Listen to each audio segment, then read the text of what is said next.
Bonjour, c'est Monsieur Van Oudenarde. Nous allons corriger les exercices qu'il y avait à faire la fois dernière sur la réciproque du théorème de Thalès.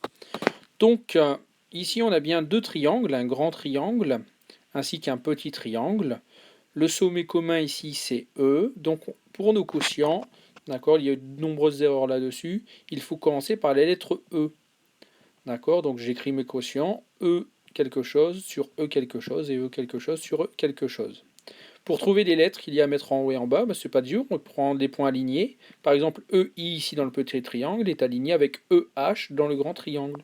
Donc j'écris EI sur EH. De l'autre côté, EF, lui, est aligné avec EG, donc j'écris EF sur EG. Je vérifie qu'au numérateur, le EI et le EF appartiennent bien tous les deux au même triangle, ici le petit. Et au dénominateur que le EH ainsi que le EG appartiennent tous les deux au même triangle, ici le grand. Et ensuite, en prenant les mesures dans l'énoncé, je peux dire que c'est donc 2,8 sur 3 et que le deuxième quotient ici est égal à 2 sur 2,2. Donc je peux rédiger, on sait que d'une part, je calcule mon premier quotient comme on vient de le faire au brouillon. Donc je trouve 10 onzièmes, et le deuxième, je fais la même chose et je trouve 14 quinzièmes. Donc je vois que les quotients ne sont pas égaux, donc je l'écris sur le côté. Donc je peux conclure directement que les droites ne sont pas parallèles, car si elles l'avaient été, les quotients étaient égaux. Pour le deuxième, on va faire au brouillon également nos quotients. Donc ici on a le petit triangle ABE et le grand triangle ACD. Donc je sais que le sommet commun c'est le point A ici. Donc je vais pouvoir écrire mes deux quotients en commençant tous les deux par la lettre A. Donc ce sera A quelque chose sur A quelque chose, et le deuxième de la même manière.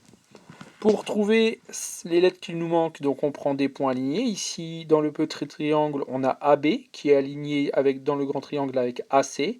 Donc j'écris mon premier quotient qui sera AB sur AC. Donc et pour le deuxième, je fais AE sur AD puisqu'ils sont alignés. Donc petit triangle AE sur le grand triangle AD.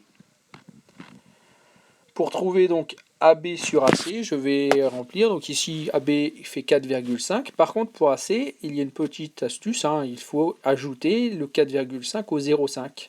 Et on trouvait en fait 4,5 sur 5. Pour AE de la même manière, ça fait 6,3. Et pour trouver AD, il fallait faire 6,3 plus les 0,7, ce qui fait 7. Donc on avait comme quotient 6,3 sur 7. Ensuite, on peut passer à la rédaction du deuxième exercice, donc avec mon premier quotient qui faisait 0,9 et mon deuxième qui faisait 0,9.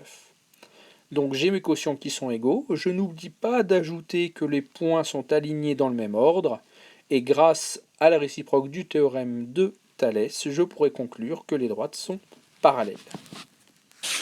Pour le dernier exercice, on a toujours mon grand triangle et toujours le petit triangle, donc on va pouvoir faire nos quotients. Ici, c'est la lettre K qui est en commun, donc les deux quotients vont commencer tous les deux par la lettre K. Je prends mes points alignés ensuite pour trouver les autres lettres.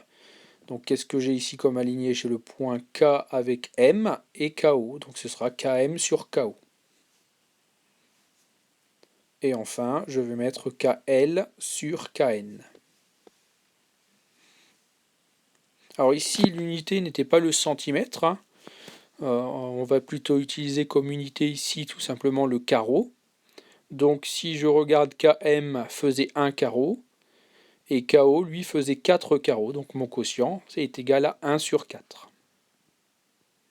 Et KL sur KN, donc ici j'ai 2 carreaux sur 7 carreaux. Donc 2 sur 7. Donc ici j'ai mon premier quotient 1K, mon deuxième quotient 2 septièmes. Si les résultats ne sont pas juste en écriture décimale, je les laisse sous forme de fraction. J'ai donc mes quotients qui sont différents, donc mes droites qui ne sont pas parallèles.